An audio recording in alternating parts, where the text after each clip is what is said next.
ਮਾਨਯੋਗ ਸ਼ਖਸੀਅਤਾਂ ਤੇ ਹਾਜ਼ਰੀਨ, ਮੇਰੇ ਵੱਲੋਂ ਆਪ ਨੂੰ ਅਸਲਾਮ ਅਲੈਕੁਮ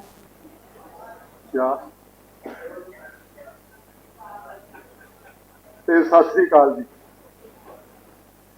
ਇੰਸਟੀਚਿਊਟ ਆਫ ਪੰਜਾਬੀ ਤੇ ਕਲਚਰ ਸਟੱਡੀਜ਼ ਵੱਲੋਂ ਜੋ ਇਹ ਇੰਟਰਨੈਸ਼ਨਲ ਪੰਜਾਬੀ ਕਾਨਫਰੰਸ ਕਰਾਈ ਜਾ ਰਹੀ ਹੈਗੀ ਆ, ਇਹਦੇ ਲਈ ਇਸ ਯੂਨੀਵਰਸਿਟੀ ਨੂੰ ਵੀ ਵਧਾਈਆਂ ਤੇ ਨਬੀਲਾ ਭੈਣ ਨੂੰ ਵੀ ਵਧਾਈਆਂ। ਇਹਨਾਂ ਨੇ ਬੜਾ ਵਧੀਆ ਏਜੰਡਾ ਬਣਾਇਆ ਹੈਗਾ ਵਾ। ਆ ਪਹਿਲਾ ਸੈਸ਼ਨ ਤੇ ਚਲੋ ਸਾਨੂੰ ਵਧਾਈਆਂ ਦੇ ਲਓ, ਤਾਂ ਹੀ ਤੁਹਾਨੂੰ ਦੇ ਦਿੰਦੇ ਹੈਗੇ ਆ। ਇਸ ਤੋਂ ਬਾਅਦ 'ਚ ਬੜਾ ਵਧੀਆ ਏਜੰਡਾ ਇਹਨਾਂ ਨੇ ਬਣਾਇਆ ਹੈਗਾ। ਮੇਰੇ ਖਿਆਲ ਤੁਸੀਂ ਸਾਰੇ ਹੀ ਇੰਜੋਏ ਕਰੋਗੇ ਤੇ ਵਧੀਆ ਲੱਗੂਗਾ। ਤੇ ਨਬੀਲਾ ਜੀ ਨੇ ਕਿਹਾ ਸੀਗਾ ਵੀ ਜਦੋਂ ਕਿਸੇ ਵਿਦਵਾਨ ਨੇ ਨਾ ਕਿਸੇ ਕਾਨਫਰੰਸ ਕਿਸੇ ਸੈਮੀਨਾਰ 'ਚ ਜਾਣਾ ਹੋਵੇ, ਜਾਂ ਉਹ ਸਿੱਖਣ ਨੂੰ ਜਾਵੇ ਤੇ ਜਾਂ ਉਹ ਸਿਖਾਉਣ ਨੂੰ ਜਾਵੇ। ਅਦਰਵਾਈਜ਼ ਕਿਸੇ ਨੂੰ ਨਾ ਆਪਦਾ ਟਾਈਮ ਖਰਾਬ ਕਰਨਾ ਚਾਹੀਦਾ ਤੇ ਨਾ ਕਿਸੇ ਦਾ ਖਰਾਬ ਕਰਨਾ ਜਾਣਾ ਚਾਹੀਦਾ ਹੈਗਾ।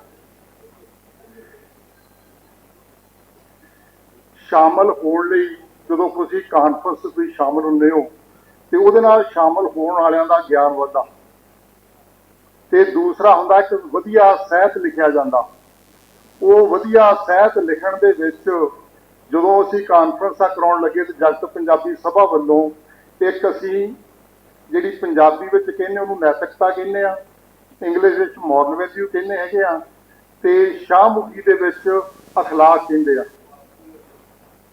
ਉਹ ਅਸੀਂ ਇੱਕ ਸਬਜੈਕਟ ਤਿਆਰ ਕੀਤਾ, ਇੱਕ ਕਿਤਾਬ ਤਿਆਰ ਕੀਤੀ ਤੇ ਉਹਦੇ ਲਈ ਖਾਸੇ ਲੋਕਾਂ ਕੋਲੋਂ ਮਿਹਣੇ ਵੀ ਸੁਣੇ, ਗਾਲਾਂ ਵੀ ਸੁਣੀਆਂ ਵੀ ਇਹਨੂੰ ਪੜ੍ਹਾਉਣ ਦੀ ਲੋੜ ਨਹੀਂ, ਇਹਦੀ ਲੋੜ ਹੈ ਨਹੀਂ। ਵੀ ਕੋਈ ਨਿੱਕੀ ਤੋਂ ਨਿੱਕੀ ਕਿਤਾਬ ਵਿੱਚ, ਨਿੱਕੀ ਨਿੱਕੀ ਤੋਂ ਕਹਾਣੀ ਦੇ ਵਿੱਚ ਵੀ ਨੈਤਿਕਤਾ ਹੁੰਦੀ ਆ ਤੇ ਤੁਸੀਂ ਇਹ ਅਮਲ ਕਰਨ ਦੀ ਲੋੜ ਆ ਜੀ। ਕੱਲ ਮੈਂ ਕਿਸੇ ਵੱਡੇ ਅਫਸਰ ਨੂੰ ਇੱਥੇ ਮਿਲਿਆ, ਉਹ ਕਹਿੰਦਾ ਨਾ ਜੀ ਅਮਲ ਕਰੋ, ਇਹਨੂੰ ਪੜ੍ਹਾਉਣ ਦੀ ਲੋੜ ਹੈ ਨਹੀਂ ਜੀ, ਇਹਨੂੰ ਪੜ੍ਹਾਉਣਾ ਹੀ ਨਹੀਂ ਚਾਹੀਦਾ। ਮੈਂ ਸ਼ਾਹਿਦ ਇਕਬਾਲ ਜੀ ਨੂੰ ਮਿਲਿਆ, ਸਾਡੇ ਦੋਸਤ ਹੈਗੇ ਆ, ਉਹ ਕਹਿੰਦਾ ਅਸੀਂ ਇੱਥੇ ਆਪਣੀ ਯੂਨੀਵਰਸਿਟੀ ਡਾਕਟਰ ਬਣਾਉਂਦੇ ਆ, ਇੰਜੀਨੀਅਰ ਬਣਾਉਂਦੇ ਆ, ਵੱਡੀਆਂ ਬਣਾਉਂਦੇ ਆ। ਹੁਣ ਤੇ ਨੈਤਿਕਤਾ ਸਾਨੂੰ ਕਿੱਥੋਂ ਸਿਖਾਉਣ ਲਾਇਆ ਤੂੰ ਬੱਚਿਆਂ ਵਾਲਾ ਕੰਮ। ਤੇ ਉਦੋਂ ਉਹਨਾਂ ਨੂੰ ਮੈਂ ਕੁਛ ਦਿਨ ਮੇਰੇ ਨਾਲ ਰਹੇ ਤੇ ਮੈਂ ਲਗਾਤਾਰ ਰੋਜ਼ ਹੀ ਹੌਲੀ ਹੌਲੀ ਕਰੀ ਗਿਆ। ਉਹ ਮੈਂ ਕਿਹਾ ਤੁਸੀਂ ਪੈਸੇ ਕਮਾਉਣੀਆਂ ਮਸ਼ੀਨਾਂ ਨਹੀਂ ਬਣਾਉਣੀਆਂ, ਵਧੀਆ ਇਨਸਾਨ ਬਣਾਉਣੇ ਆ।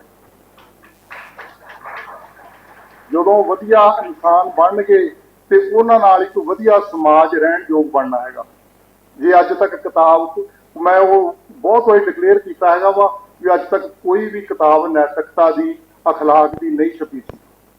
ਤੇ ਉਹ ਮੈਨੂੰ ਕਹਿਣਗੇ ਨਹੀਂ ਜੀ ਬਹੁਤ ਕਿਤਾਬਾਂ ਹੈਗੀਆਂ। ਮੈਂ ਕਿਹਾ ਇੱਕ ਲਿਆ ਕੇ ਦਿਖਾਓ ਮੈਨੂੰ ਤੇ ਜਿਹੜੀ ਇੱਕ ਵੀ ਪੜ੍ਹਾਉਣ ਯੋਗ ਕਿਤਾਬ ਹੋਵੇ। ਐਵੇਂ ਅਖਲਾਕ ਦਾ ਨਾਂ ਲੈ ਕੇ ਧਰਮ ਪੜ੍ਹਾਈ ਜਾਂਦੇ ਆ। ਸਾਡੇ ਵੀ ਉਹੀ ਹਾਲ, ਤੁਹਾਡੇ ਵੀ ਉਹੀ ਹਾਲ ਹੈਗਾ। ਜਿਹੜੀ ਪੜ੍ਹਾਉਣ ਯੋਗ ਕਿਤਾਬ ਹੈਗੀ ਆ ਮੈਨੂੰ ਇੱਕ ਦੇ ਦਿਓ। ਉਹ ਅਜੇ ਤੱਕ ਮੈਨੂੰ ਕੋਈ ਪੇਸ਼ ਨਹੀਂ ਕਰ ਸਕਿਆ ਇਸ ਤੋਂ ਪਹਿਲਾਂ। ਜੇ ਅੱਜ ਤੱਕ ਕਿਤਾਬ ਨਹੀਂ ਸੀ ਤੇ ਵੀ ਸਾਹਿਬ ਉਹਦੀ ਲੋੜ ਨਹੀਂ ਸੀ, ਕਿਉਂਕਿ ਸਾਰੇ ਇਨਸਾਨ ਆਪਣੇ ਸਾਂਝੇ ਪਰਿਵਾਰ ਵਿੱਚੋਂ ਉਹ ਗੁਣ ਲੈ ਲੈਂਦੇ ਸੀ ਨੈਤਿਕਤਾ ਦੀ। ਸਮਾਜ ਦੇ ਬੰਦੇ ਕਿਸੇ ਨੂੰ ਅਕਲ ਦੇ ਦਿੰਦੇ ਸੀ। ਟੀਚਰਾਂ, ਸਾਡੇ ਉਸਤਾਦਾਂ ਕੋਲ ਵੀ ਟਾਈਮ ਹੁੰਦਾ ਸੀਗਾ, ਉਹ ਵੀ ਅਖਲਾਕ ਦੇ ਜਿਹੜੇ ਗੁਣ ਦੱਸ ਦਿੰਦੇ ਸੀਗੇ। ਅੱਜ ਕੱਲ੍ਹ ਪਰਿਵਾਰ ਅਸੀਂ ਇਕੱਠੇ ਕਰ ਨਹੀਂ ਸਕਦੇ, ਸਿੰਗਲ ਫੈਮਿਲੀ ਰਹਿ ਗਈ, ਇੱਕ ਤੋਂ ਇੱਕ ਬੱਚੇ ਰਹਿ ਗਏ ਜਾਂ ਦੋ ਰਹਿ ਗਏ। ਅੱਜ ਕੱਲ੍ਹ ਮੇਰਾ ਇੱਕ ਦੋਤਾ ਹੈਗਾ ਤੇ ਇੱਕ ਪੋਤਾ ਹੈਗਾ, ਦੋਵੇਂ ਇੱਕ ਦੂਜੇ ਨਾਲ ਚੀਜ਼ ਸ਼ੇਅਰ ਨਹੀਂ ਕਰਦੇ।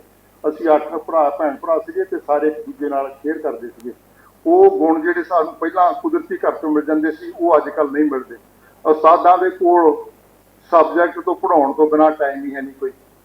ਤੇ ਸਮਾਜ ਦੇ ਬੰਦੇ ਨੇ ਤਾਂ ਕੀ ਕਹਿਣਾ, ਚੱਲ ਪਿਓ ਵੀ ਆਪਦੇ ਪੁੱਤ ਨੂੰ ਨਹੀਂ ਕੁਛ ਕਹਿਦਾ, ਸ਼ਾਮ ਨੂੰ ਕਹਿੰਦਾ ਮੈਂ ਸੁਸਾਈਡ ਕਰ ਦੂੰਗਾ। ਇਸ ਕਰਕੇ ਸਾਨੂੰ ਅਖਲਾਕ ਸਕੂਲਾਂ 'ਚ ਪੜ੍ਹਾਉਣ ਦੀ ਲੋੜ ਹੈ ਕਿ ਉਹ ਕਿਤਾਬ ਤਿਆਰ ਕੀਤੀ। ਅਸੀਂ ਫ੍ਰੀ ਨਹੀਂ ਕਿਸੇ ਨੂੰ ਦਿੱਤੀ। ਉਹ 50,000 ਕਿਤਾਬ ਬੱਚਿਆਂ ਨੂੰ ਵੇਚ ਕੇ ਉਹਨਾਂ ਨੂੰ ਹਾਈ ਕੋਰਟ ਦੇ ਜੱਜ ਸਾਹਿਬ ਦੇ ਕੋਲੋਂ ਅਸੀਂ ਉਹਨਾਂ ਕੋਲ ਇਨਾਮ ਦਵਾਏ ਸੀਗੇ। ਉਹੋ ਹੀ ਕਿਤਾਬ ਅਸੀਂ 6 ਐਡੀਸ਼ਨ ਕਰਨ ਤੋਂ ਬਾਅਦ ਜਿਹੜੇ ਮਾਨਵੀ ਕਰੈਕਟਰ ਪਾ ਕੇ ਅਸੀਂ ਉਹ ਤਿਆਰ ਕੀਤੀ। ਤੇ ਨਿਆਜ਼ ਸਾਹਿਬ ਜੋ ਤੁਹਾਡੇ ਤੋਂ ਪਹਿਲੇ VC ਸਾਹਿਬ ਸੀਗੇ, ਉਹਨਾਂ ਨੂੰ ਬੇਨਤੀ ਕੀਤੀ।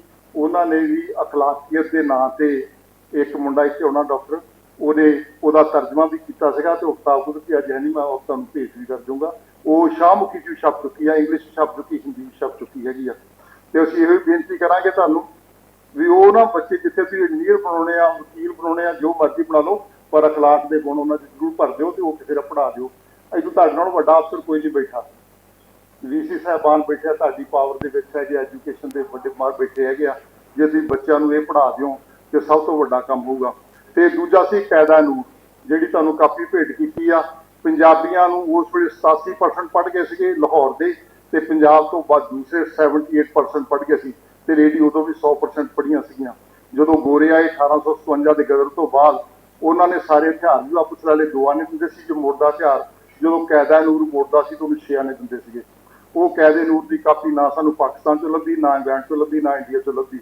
ਉਹਦੀ ਵਰਗੀ ਅਸੀਂ 21ਵੀਂ ਸਦੀ ਲਿਖ ਕੇ ਕੈਦਾ ਨੂਰ ਤਿਆਰ ਕੀਤਾ ਹੈਗਾ ਵਾ। ਜਿਹਨੂੰ ਇੱਕ ਭਾਸ਼ਾ ਆਉਂਦੀ ਹੋਵੇ ਨਾ ਜੀ, ਉਹ 3 ਭਾਸ਼ਾਵਾਂ 7-8 ਦਿਨਾਂ ਸਿੱਖ ਜਾਂਦਾ ਹੈਗਾ। ਮੈਂ ਖੁਦ, ਮੈਨੂੰ ਸ਼ਾਮਕੀ ਨਹੀਂ ਆਉਂਦੀ ਸੀਗੀ, ਤੇ ਮੈਂ 7 ਦਿਨਾਂ ਬਾਅਦ ਇਹ ਸ਼ਾਮਕੀ ਸਾਡੇ ਇੱਕ ਪੜ੍ਹਾਉਣ ਲੱਗ ਪਿਆ ਸੀਗਾ, ਕਈਆਂ ਸਟੂਡੈਂਟ ਲੱਗਣ। ਤੇ ਮੈਂ ਚਾਹੂੰਗਾ ਵੀ ਜਿਹੜਾ ਗੁਰਮੁਖੀ, ਮੈਂ ਤਾਂ ਵੀਰ ਸਾਹਿਬ ਨੂੰ ਕਹਿਣਾ ਸੀ ਗੁਰਮੁਖੀ ਦੀ ਪੜ੍ਹਾਇਆ ਕਰੀ, ਉਹ ਪਹਿਲਾਂ ਹੀ ਮੰਨ ਗਿਆ। ਨਨਕਾਣਾ ਸਾਹਿਬ ਵਾਲੇ ਤੇ ਅਸੀਂ ਗੁਰਮੁਖੀ ਪੜ੍ਹਾਵਾਂਗੇ। ਇਹ ਗੁਰਮੁਖੀ ਦੇ 35 ਅੱਖਰ ਨਾ ਜੀ, ਸਾਡੇ ਵੱਡੇ ਵੱਡੇ ਪ੍ਰੋਫੈਸਰਾਂ ਨੂੰ ਇੰਡੀਆ ਦੇ ਵਿੱਚ ਨਹੀਂ ਆਉਂਦੇ, 50% ਨੂੰ ਆਉਂਦੇ, 50% ਨਹੀਂ ਆਉਂਦੇ। ਮੈਂ ਵਕੀਲ ਹੋਣ ਦੇ ਨਾਤੇ ਨਾ, ਸਾਡੇ ਕੋਲ 13 ਪੇਜ ਦਾ ਇੱਕ ਐਗਰੀਮੈਂਟ ਹੁੰਦਾ ਸੇਲ ਪਰਚੇਜ ਦਾ। ਤੇ ਜੋ ਨਵਾਂ ਵਕੀਲ ਬਣਿਆ, ਤੇ ਇੱਕ ਵਕੀਲ ਸਾਡਾ ਕਹਿੰਦਾ ਵੀ ਇਹ ਆਪਣੇ ਵਕੀਲਾਂ ਦੇ ਵਿੱਚੋਂ ਸਿਰਫ 5% ਲੋਕ ਹੀ ਉਹ ਐਗਰੀਮੈਂਟ ਪੜ੍ਹਦੇ ਹੈਗੇ। ਨਿੱਕਾ ਹੁੰਦਾ ਉਹ ਪੜ੍ਹਦਾ ਨਹੀਂ ਇਮਤਿਹਾਨਾਂ ਤੋਂ ਬਾਅਦ। ਮੈਂ ਕਿਹਾ ਜੇ 95% ਸਰ ਗਿਆ ਤਾਂ ਤੂੰ ਵੀ ਸਾਰ ਲਿਆ ਕਰ, ਤੂੰ ਵੀ ਨਾ ਪੜ੍ਹਿਆ ਕਰ। ਪਰ ਜਦੋਂ ਕਦੇ ਕੇਸ ਪੈਂਦਾ ਹੈਗਾ ਕੋਰਟ ਦੇ ਵਿੱਚ, ਲੱਖਾਂ ਡਰ ਲੱਗਦੇ ਹੈਗੇ ਆ, ਇਸ ਕਰਕੇ ਉਹ ਜ਼ਰੂਰੀ ਹੈ। ਮੈਂ ਚਾਹੁੰਦਾ ਵੀ 35 ਅੱਖਰ ਜਿਹੜੇ ਹੈਗੇ ਆ ਉਹ ਸਿੱਖ ਲੈ ਜਾਣ, ਤੇ ਉਹ ਪੰਜਾਬੀ ਦੇ ਬਹੁਤ ਚੰਗੀ ਗੱਲ ਹੈਗੀ ਆ। ਇੱਕ ਕੈਦਾ ਨੂਰ ਦੀ ਬੇਨਤੀ ਕਰਨੀ ਸੀ ਆਪ ਜੀ ਨੂੰ, ਉਹ ਤਾਂ ਭਾਵੇਂ ਘੱਟ ਬੰਦਾ ਆਪ ਪੜ੍ਹ ਲੈਣਗੇ, ਤਾਂ ਅਖਲਾਕ ਆਪਦੇ ਐਜੂਕੇਸ਼ਨ ਸੈਂਟਰਾਂ 'ਚ ਜ਼ਰੂਰ ਲਾ ਦਈਓ।